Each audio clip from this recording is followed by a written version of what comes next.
हमारे जो अभी वर्तमान शंकराचार्य विराजमान हैं विमुक्तेश्वरानंद जी, उन्होंने स्पष्ट कहा है कि आजकल कथाएं कहाँ हो रही है, आजकल तो शेरों शायरियाँ, चुटकुले, मजाक और मिस्क्रियाँ हो रही है, प्योर कथा ही नहीं हो रही है।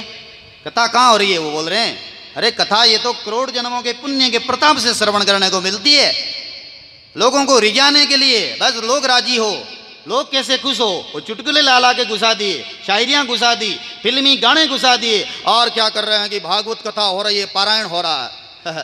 कहाँ पारायण हो रहा है, किस जगह हो रहा है, कहाँ कथा हो रही है?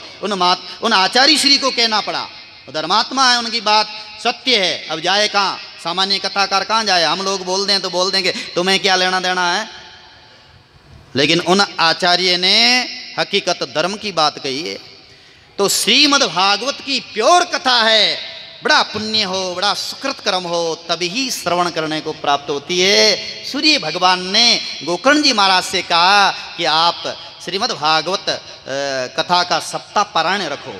तो गोकर्ण जी महाराज ने आषाढ़ के महीने में श्रीमद् भागवत महापुराण का है जो वाचन आरंभ किया, और सारे उत्तम नगरवासी जो भी ब्राह्मण, वैष्णव, साधु, सन्यासी और धर्म में रुचि रखने वाले ऐसे समस्त लोगों को निमंत्रण दिया कि हम श्रीमद् भागवत की कथा वाचन करने जा रहे हैं। अब सभी भक्तजन सपरिवार पधारो और कथा श्रवण करो। आपको केवल कथा श्रवण करनी है।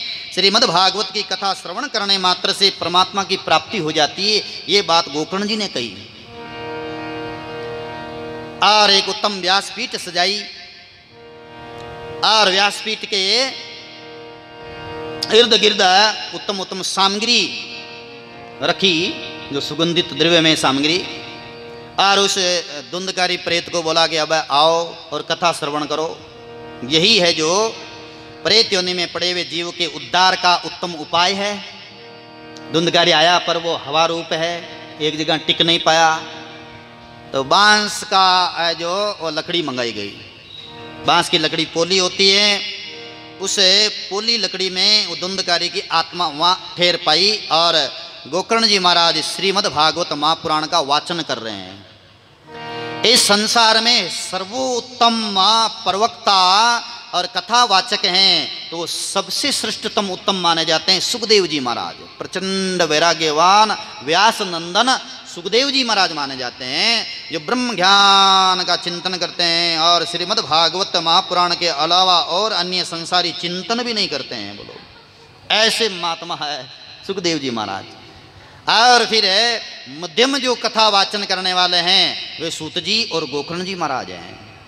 सूत जी महाराज सुनाते हैं तो 88,000 ऋषि मुनि कथा श्रवण करने के लिए अपने कान रूपी दोनों को खोल के बैठ जाते हैं, तो बार बार कथा रस पीते हैं। मुहुर्मुहु पिबंती भागवत रसमालयम, बार बार इस कथा रस को पीते हैं। और गोकर्ण जी महाराज जो कथा श्रवण करा रहे हैं तो उत्तम नगरवासी सभी आए हैं वहाँ कथा श्रवण करने के लिए और कथा सुन रहे हैं। पहले दिन की कथा जो 6 घंटा के लिए लगातार कथा का वाचन हुआ, क्योंकि सप्ताह पारायण होता है तो 7 दिन की कथा होती है। उस 7 दिन की कथा में फिर नियम जो रखे जाते हैं कि अल्प आहार लेना, ब्रह्मचर्य का पालन करना, व्यर्थ की बातें नहीं करना और फालतू इर्द गिर्द के जो विचार नहीं करना, क्रोध नहीं करना, ब्राह्मण, गाय, साधु, सन्यासी इनकी न तो निंदा सुनना न निंदा करना और मौन रखना। और जब कथा आरंभ हो तो सबसे पहले अग्र आसन पर आकर के बैठ जाओ। जो अपना कल्याण चाहते हैं, अपना अभिष्ट फल चाहते हैं, इस विधि से जो कथा श्रवण करे तो उनको तत्काल फल प्राप्त होता है। विशेष करके निर्धन, रोगी और धनहीन और मानसिक पीड़ा जिनको है वो ये कथा श्रवण करे तो इन पाप से जल्दी मुक्ति मिल जाती है। ऐसे इस महान पुराण का प्रभाव है। गोकर्ण जी महाराज कथा सुना रहे हैं। पहले दिन की कथा विराम लिया तो बांस का जो 7 गांठ वाला बांस है तो पहली गांठ फूटी, जोर से धड़ाका हुआ धम। तो गोकर्ण जी ने कहा कि मनुष्य 7 केंद्रों में बंधा हुआ है, 7 ही वासना की गांठ है और 7 ही दिन है, और सप्ताह पुराण में 7 दिन ही कथा होती है। 7 केंद्र हैं, मूलाधार चक्र, स्वादिष्टान चक्र, विशुद्धा के चक्र, हृदय कमल, कंठ कमल, हाँ, और आज्ञा चक्र, संसार चक्र, ये चक्र हैं। इन 7 चक्रों को पार करने के बाद में ब्रह्मरंध्र परमात्मा का साक्षात्कार होता है। और वैसे वासना भी 7 प्रकार की है। गांव की वासना, परिवार की वासना, धन की वासना, पुत्र की वासना, ऐसी वासना है। इन वासनाओं में जीव बंधा हुआ है। पहले दिन की कथा विराम ली तो वो गांठ फूट गई। फिर दूसरे दिन और कथा आरंभ हुई। तो दूसरे दिन सभी भक्तों ने कथा श्रवण की। ज्यों ही जय जयकार हुआ, दूसरी गांठ और फूट गई। धुंधकारी बराबर अपने कल्याण के लिए श्रीमद् भागवत की कथा सुन रहा है, फिर मनन कर रहा है, फिर निधिध्यासन कर रहा है। तीसरे दिन तीसरी गांठ फूटी। ग्रामवासियों को कथा का रस मिल रहा है तो कुछ ग्रामवासी आलस्य से भी श्रवण कर रहे हैं, कुछ ग्रामवासी देरी से आते हैं, कुछ लोग बराबर समय से सुनते हैं। कुछ 6 दिन की कथा सुनी, कईयों ने 5 दिन की कथा सुनी। यूं करके 7 दिन पूरे हुए।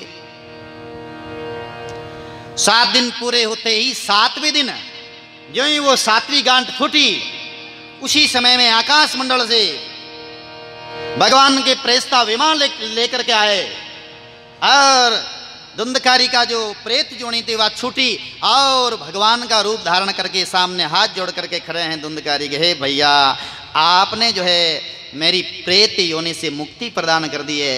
मैं भगवान का चिंतन करते करते भगवत तुल्य माना सारूपी मुक्ति प्राप्त कर ली है और 4 भुजाएं धारण करके भगवान का रूप धारण किया है धुंधकारी ने। और गोकर्ण जी को नमन कर रहा है और कह रहा, भैया आप तो भगवत स्वरूप हैं, आप ब्रह्म ज्ञानी है। मैं आप जैसे ज्ञानी पुरुष को भाई रूप में पा करके भी नहीं चेता और आप इतने दयालु कृपालु, वास्तव में संतों के बराबर और कोई दयालु नहीं है और कोई कृपालु नहीं है। आप तो करुणा के सागर हो और मेरी गति कर दी आपने। मैं आपको कोटि कोटि वंदन करता हूँ।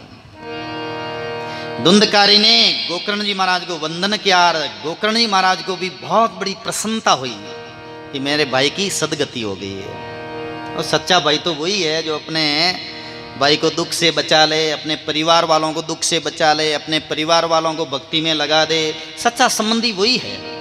आगे ऋषभदेव जी के पावन प्रसंग में आएगा कि ऋषभदेव जी महाराज कहते हैं कि वो पिता पिता नहीं, माता माता नहीं, सुहृद स्वर्द नहीं, पति पति नहीं, पत्नी पत्नी नहीं, जो भगवान के रास्ते अपने संबंधियों को नहीं लगाए। भगवान के रास्ते लगा देना वही सच्चा पिता है उन पुत्रों का। और वही सच्चे पुत्र हैं जो पिताजी को कथा में ले जाए, पिताजी को यात्रा करवाए, पिताजी को राम जी के नाम जहाँ लेने की जगह वहाँ पर छोड़ के आए, वह सच्चा पुत्र है। सच्ची पत्नी वो है जो अपने पति को भगवान की तरफ मोड़ दे धीरे धीरे धीरे धीरे। कैसा ही पापी पति क्यों नहीं हो, उनको भी अगर स्त्री चाहे तो मोड़ करके भगवान के रास्ते लगा दे। बहुत प्रमाण आते हैं शास्त्रों में। बड़े लुटेरे डाकू ऐसे कई के पति मिल गए ऐसी गुरुमुखी पत्नियों को। मथुरा के राजा का बेटा था, बड़ा पापी था वो, और एक गर्गाचार्य जी महाराज की शिष्या थी, उस शिष्या के साथ तो उनका विवाह हो गया। विवाह हुआ तो गर्गाचार्य जी की शिष्या वो तो गुरुमुखी थी, और गुरुमुखी होते हैं उनमें तप साधना और वो सात्विक वाइब्रेशन होते हैं कि पापी उनके नजदीक नहीं ठहरते हैं। इसलिए तो साधुओं को देख के कौन जलेंगे, असुर होंगे वो जलेंगे कि कैसा साधु आ गया, कौन क्या साधु है, कुछ नहीं है। धर्मात्मा साधुओं को देख करके निकट जाएंगे, पास में जाएंगे, प्रणाम करेंगे, दंडोत करेंगे। साधु आवत देख के चरणा लागू धाय, क्या जानूं इस बेस में हरि आप मिल जाए। हाँ, प्रथम प्रेम अंग में आवे, साधु देख कर सन्मुख जावे। ये गुरुमुखी का लक्षण। वो पापी राजकुमार गुरुमुखी उस अपनी पत्नी के कंधे पे हाथ रखने लगा तो धड़ाम से पीछे गिर गया। उन्होंने कहा कि ये क्या हुआ। तो उन्होंने कहा कि मैं गुरुमुखी हूँ, आप अभी नुगरे हैं, मेरे में मंत्र की शक्ति है, मेरी आज्ञा के बिना आप मेरे कक्ष में भी प्रवेश नहीं कर सकते। ये क्या शक्ति है तुम में, क्या मजाक कर रही हो। बोले मेरे गुरु गर्गाचार्य जी के पास में चलो तो बताऊँ मैं, उनसे मंत्र दीक्षा लो तो आपको सब पता चल जाएगा। उनको ऐसे समझा करके और युक्ति से गर्गाचार्य जी के पास में लेके चली गई। कितनी उत्तम पत्नी थी वो, ऐसे पापी पति को भी सदगति के रास्ते लगाया। और गर्गाचार्य जी महाराज बैठे तो कहा बेटा आओ आओ। अच्छा शिष्या पुत्री आई तो बोले ये मेरे पतिदेव हैं, इनको भी मंत्र दीक्षा देनी है। तो गर्गाचार्य जी ने कहा कि इनके तो बहुत पाप के कुएं इनके सिर पे बैठे हुए हैं, इन्हें उड़ाने के लिए अभी इनको शुद्धिकरण करते हैं। अभी देख तो उन्होंने कहा मेरे सिर पे कहाँ कुएं बैठे हैं महाराज, झूठ बोल रहे हैं, हरी हरी क्या कहाँ लेके आ गई मेरे को। तो गर्गाचार्य जी ने कहा बेटा अभी तेरे को पता नहीं है, देख सिर पे हाथ रखा और गुरु मंत्र सुनाया कान में, ओम नमो भगवते वासुदेवाय, और कहा कि देख वो कुएं जा रहे हैं, ये तेरे सिर से उड़ उड़ के जा रहे हैं, ये पाप उड़ उड़ के जा रहा है। ये मंत्र में इतनी शक्ति है कि ये पाप धीरे धीरे धीरे धीरे धीरे धीरे उड़ उड़ करके जा रहा है। वास्तव में जो भजन करते हैं, साधना करते हैं, उबासियाँ आती है ना बार बार भजन में बैठते राम राम राम राम राम उबासी आवे तो वो पाप निकल रही है। दरिया प्रेमी आत्मा करे भजन को गाढ़, आवे उबासी चोगणी भजन लागे हाड़। प्रेमी आत्मा कोई भजन रो गाढ़ करे कि मुझे तो 1 घंटा राम राम करना, श्री देवी माता के मंदिर में जाकर के एकांत में बैठ के राम राम करना, तो राम राम राम राम राम राम राम राम राम राम सुमरण करे, बार बार उबासियाँ आए तो समझ लेना कि वो पाप कर्म है, वो बाहर निकल रहे हैं। देख लो आप राम राम करने लगो तो पहला उबासियाँ आए, बोला उबासियाँ आवे ना समझ लेना कि ओ भाई मैंने उड़ा के नहीं वो पाप रो घोड़ो वो निकला है दड़ तो ये निकल रहे हैं। तभी तो दरियाव जी महाराज जैसे महापुरुष बोल रहे हैं ना, आवे उबासी चौगुणी उबासियाँ आवे, यूँ लियोड़ी उबासी को नहीं आवे। राम राम करो जो उबासियाँ हरू हो जाए, एकदम आलस औंड उग जाए रे, ऊँग औंड लाग जाए रे, और शरीर में ने पीड़ा सतौन लाग जाए रे, जैसे कोई कीड़ियाँ चिपी है जो वो पाप बेटो आया है चिपे होड़ मच रहे जो पाप खावे हो, खतरनाक है भाई पाप है। तो ऐसे में उस राजकुमार के भी अब ये समझ में आया कि देखा और कुएं उड़ रहे हैं पाप के कुएं, तो ऐसे उन्होंने जो धर्म के मार्ग पे लगा दिया।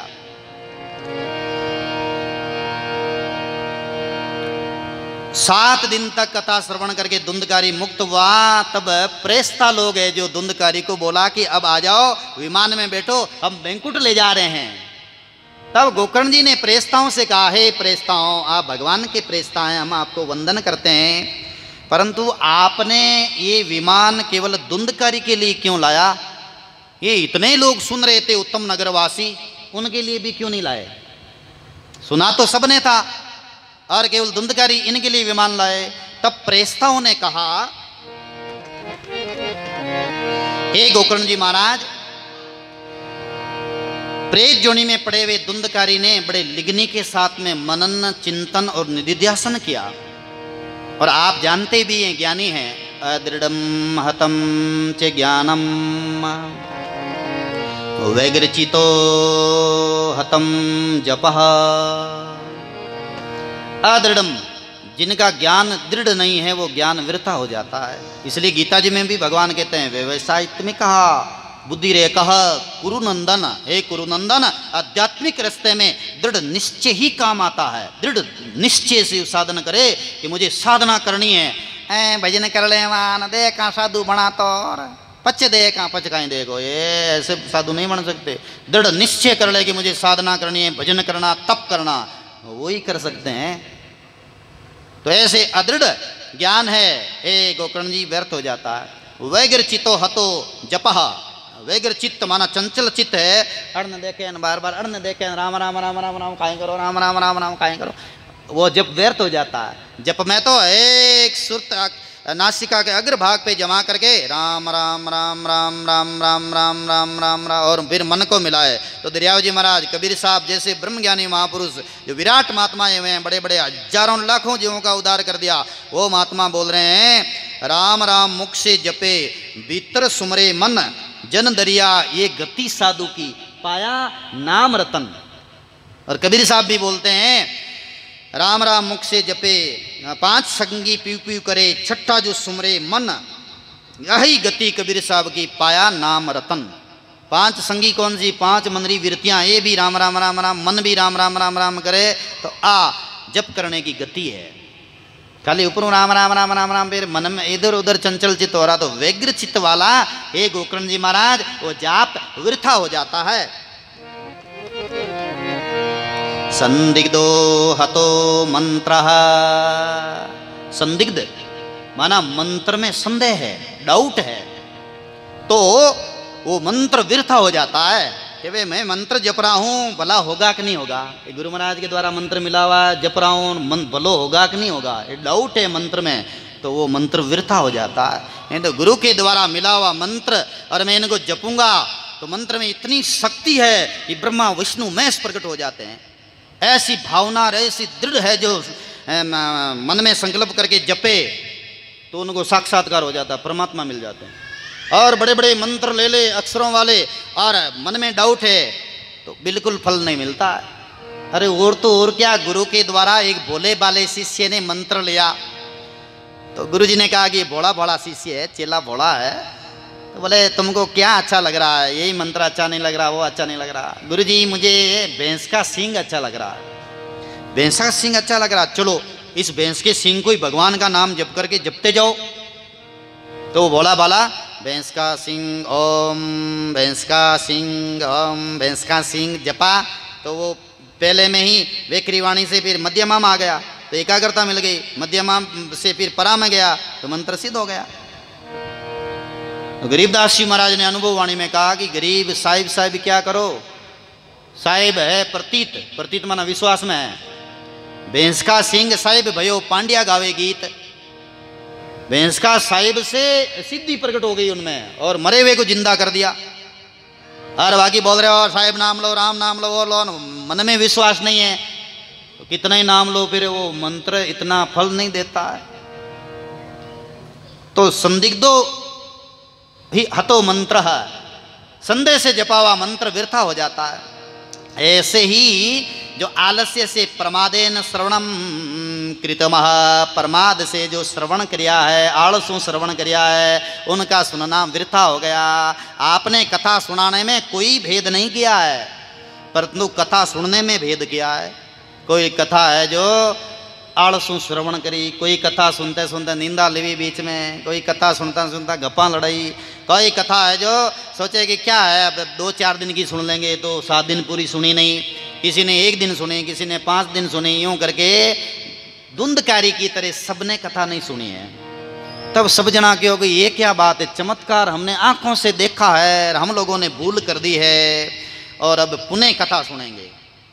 तो प्रेस्ता लोग तो धुंधकारी को जो दिव्य आत्मा हो गई है, अब धुंधकारी प्रेत नहीं रहा, तो अब क्या करेंगे अपन, बोले धुंधकारी जी महाराज की, क्योंकि भगवान की प्राप्ति होगी, अब वो महात्मा हो गए, अब वो प्रेत नहीं रहा, इसलिए उनकी जय जयकार बोलना। तो धुंधकारी सदगति को प्राप्त हो गया। और पीछे गोकर्ण जी महाराज ने जो ही आषाढ़ का महीना बीता, गुरु पूर्णिमा आई, जैसे कल गुरु पूर्णिमा है और गुरु पूर्णिमा बीती, तो गांव के लोगों ने और गोकर्ण जी महाराज ने विचार किया कि देखो शुभ काम में देरी नहीं करनी चाहिए, पता नहीं शरीर का क्या भरोसा है, क्षण भंगुर शरीर है, कब विनस जाए,